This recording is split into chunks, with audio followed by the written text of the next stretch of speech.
So immigration is a fascinating area of sociology.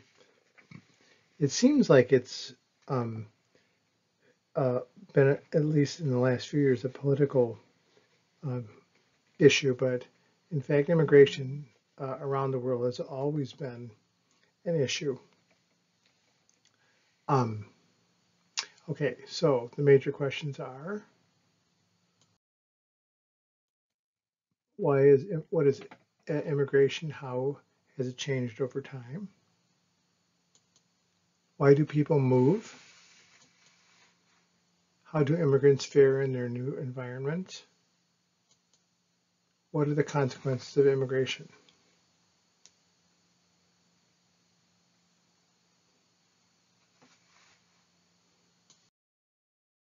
Question one: what is immigration and how did it change over time?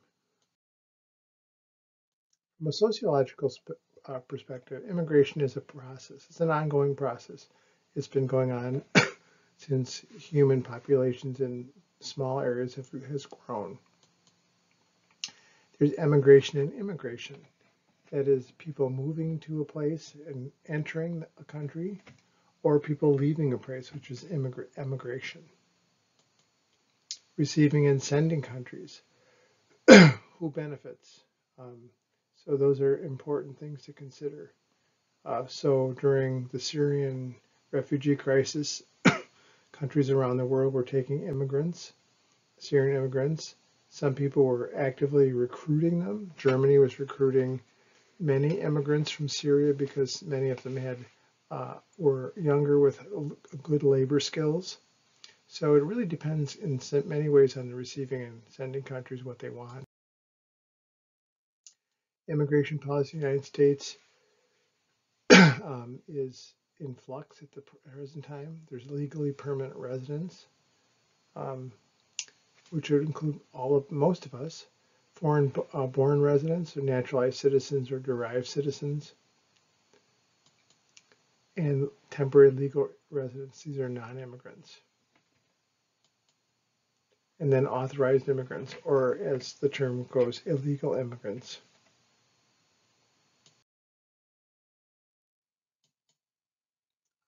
People who are seeking immigration get a visa, which is the circumstances of the foreign-born person and why they're there. 23 classes of non-immigrant visas exist, dominated by a variety of letters and numbers, including visas for tourists, students, and specialty workers. When we went to Uganda, we had to get work visas because we were doing non-government agency work in a church.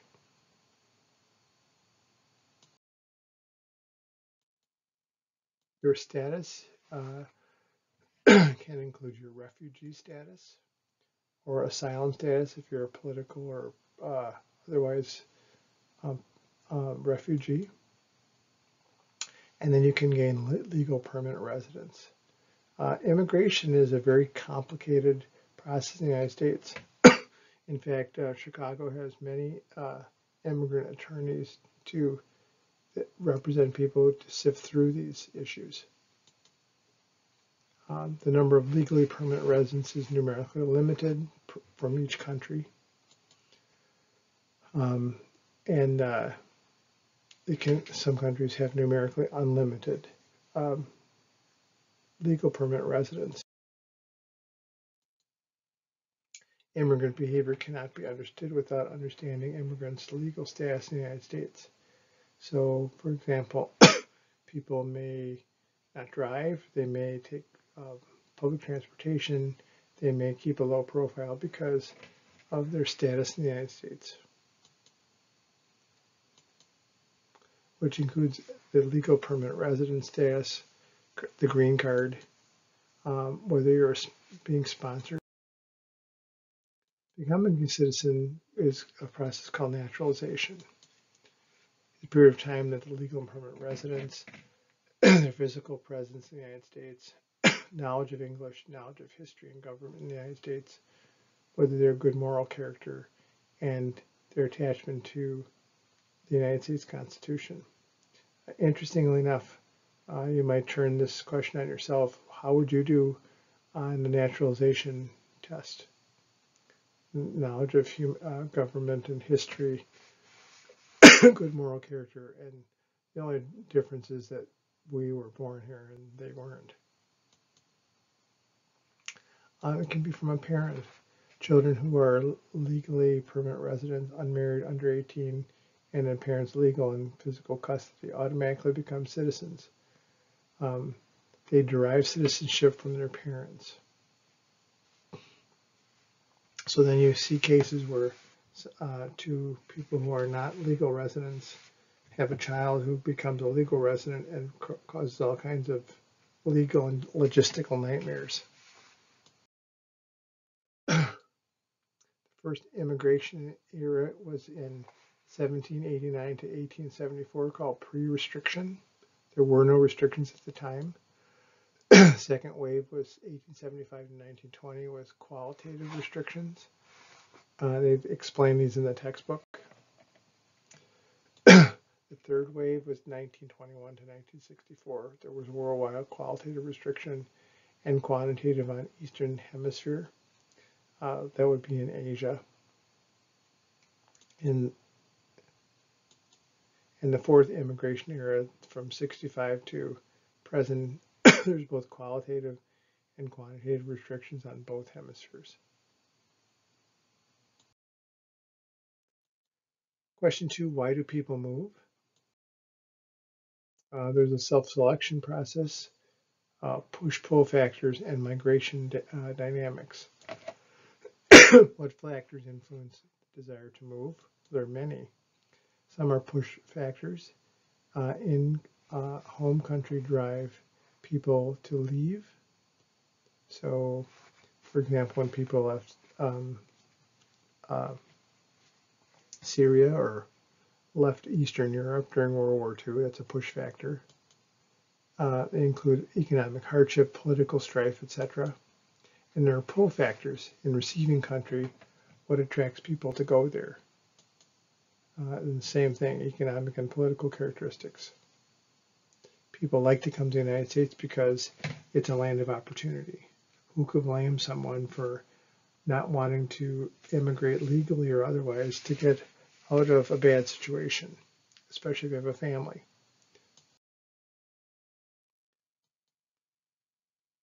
There are some factors that impact the desire to move. They include the self-selection, people that just want to get out of someplace. There could be the potential for earnings.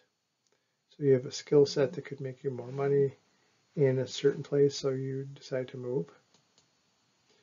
Health. Whether or not you have access to good health care could mean moving away to another country where they do. Or familial habits. That is, maybe this is more of a nomadic group of people that like to move around. Question 3, how do immigrants fare in their new environments? Well, not always good at times. The measures of assimilation include the fact that assimilation is multifaceted. It's not one-dimensional. They compare that and it affects whether a person remains in the new country that they're living in, how well they learn English, especially if they're living in the United States, whether or not they have the opportunity to become a U.S. citizen ever, and becoming more like the native people they live around. Not natives as in Native Americans, but the natives that live in the United States. So, for example, immigrants from Ireland during the 1860s was met with strife because there were native Irish and immigrant Irish. And you want to become as much like the people you live with as possible.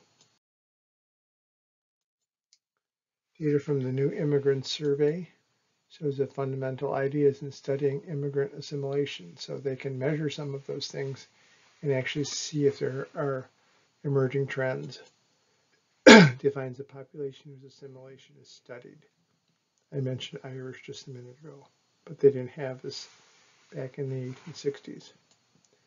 It recognizes most immigrants are self-selected and thus motivated to assimilate. So if you really want to live in the States, you learn how to speak English.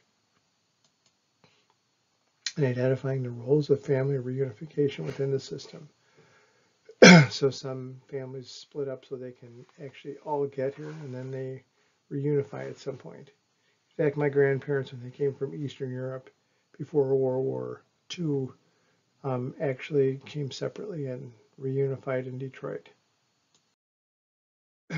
Language and spatial concentrations are a big issue, which leads to the development of ethnic enclaves. Large numbers of persons of a single geographic area. So if you've ever been in San Francisco and you go to Chinatown, it is like being in China. People do not speak English. They are a pretty self-contained ethnic group.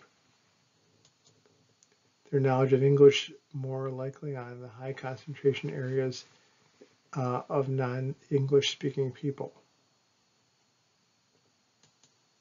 People who expect to spend less time in the United States are less likely to invest in learning English.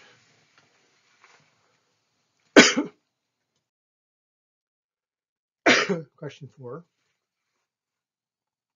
What are the consequences of immigration? The impacts include certain dilemmas for families, like making enough money to make ends meet, how to get the family all back together in one spot.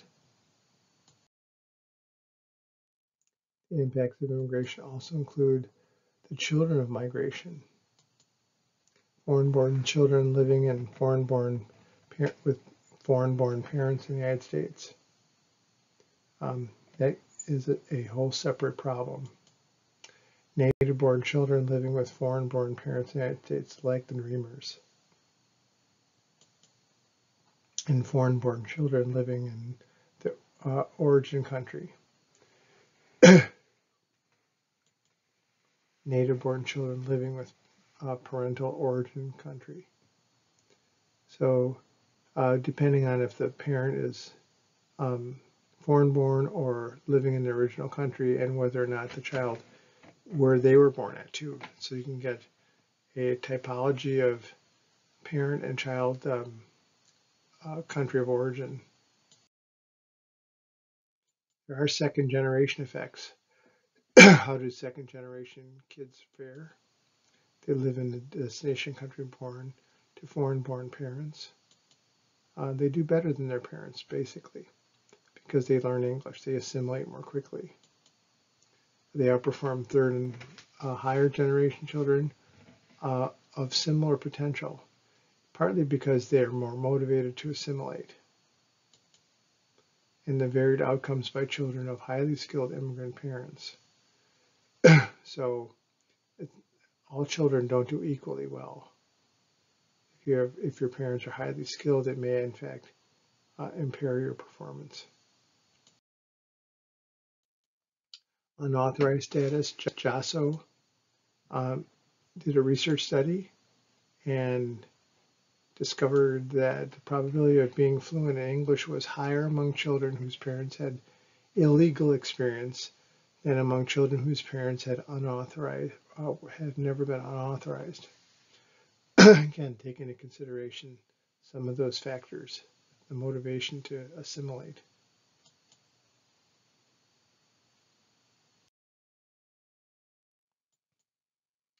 George W. Bush's Council on Economic Advisors, the white papers in 2007, showed that on average U.S. citizens benefit from immigration. You wouldn't know that today, though. Careful studies of the long-run effects of immigration on government budgets concluded that it is likely to have a modest positive influence.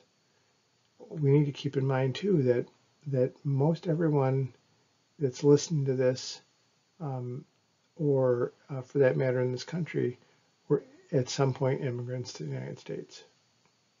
And we fare pretty well. Skilled immigrants are likely to be especially beneficial to natives. In addition to contributions to innovation, they have a significant positive fiscal impact through making money for companies, through paying taxes to the government, to putting children in school and benefiting local school districts. I mean, the impact is very positive. Immigrants generally don't steal other people's jobs. They do jobs that many people would not do. Remittances. Migrant remittances constitutes an extremely important source of income for individuals. That's families and households around the world, and especially in developing countries. So what happens is an immigrant who makes money sends money home to their families. So it's like trickle down, or trickle out. And of course, there are transfers as well.